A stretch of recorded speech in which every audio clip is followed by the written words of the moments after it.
Well, howdy there, sports fans. What in the world is Wayne doing today? Well, today I'm going to tell you a little story.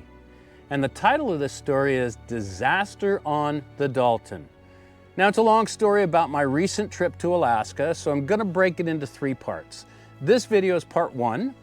There were quite a few really wonderful and memorable experiences that happened before the disaster. Part 1 and part 2 will show you the good of this adventure, while the last video will show you the bad and the ugly. I'm currently sitting at my home here on Pender Island, but my bike is in Anchorage, Alaska. Before we get into what happened that caused me to be separated from my bike, I'll go over everything that happened leading up to the disaster. So let's get back to the story. Last year, when I went to South America, I ran into a lot of motorcyclists along the way, but there were 3 of them that became really good friends. And we decided right then and there that we were going to continue our trip up to Prudhoe Bay, Alaska, so we could complete the entire Pan America Highway.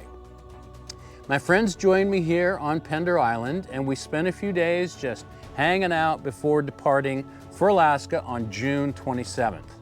Let me introduce them to you. All right, folks, here we are at the Otter Bay Ferry Terminal on Pender Island.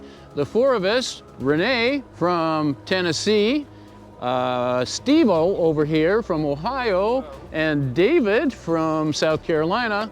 All 4 of us are gonna go up to Prudhoe Bay, Alaska, and we're leaving this morning. I rode motorcycles with all 3 of these people in South America in 2022 and 2023, and I never wanted to see them again, and here they are. Anyway, let's go for a ride. Our day 1 ride was to take us to Lillooet, British Columbia on the famous Duffy Lake Road. Unfortunately, I have no video of that ride because we rode through a torrential downpour to get there, and no one felt like taking pictures.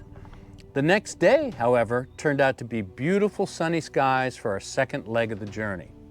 The skies were clear and we left the beautiful hamlet of Lillooet. We soon came upon a truck in the ditch. How did he do that? And then stopped for a photo opportunity at Marble Canyon. We ended that day in Quesnel, BC. Dave and Renee prefer to hotel it, while Steve and I prefer to camp. So Steve and I set up tents behind the motel that they were staying in. It was really nice.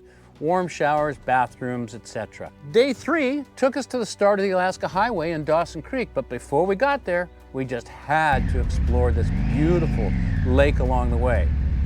Once we did get to Dawson Creek, we took a day off from riding and got laundry done, we worked on the bikes, and we got some rest. Then we got the mandatory photo op in front of the Mile Zero sign and headed north towards Fort Nelson. Just outside of Dawson Creek, there's a sign for the old Alaska Highway. I had ridden this same road 4 years ago, and there's this cool old wooden bridge across a deep gorge. Unfortunately, this time around, the bridge was in such a state of disrepair that we couldn't ride on it, so we had to settle for walking out and taking a few photos on the bridge itself. After spending the night in Fort Nelson, we headed to Liard Hot Springs, a place I had missed on my last trip up there.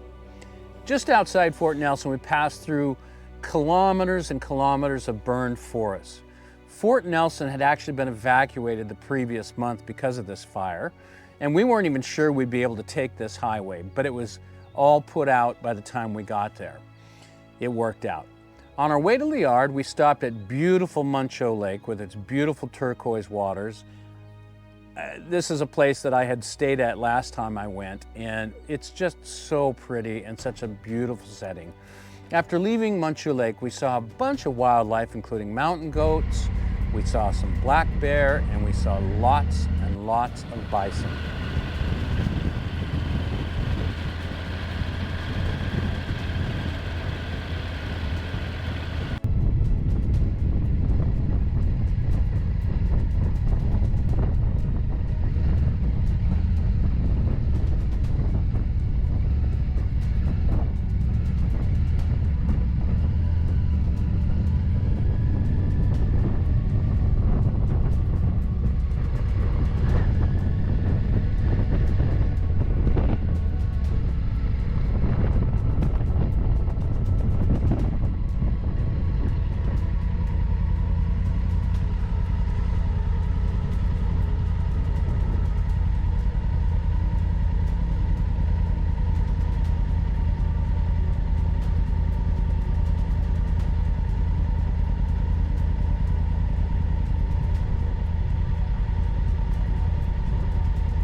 Our day eventually ended at Liard Hot Springs, where we camped in a campground surrounded by an electric fence to keep the bears out.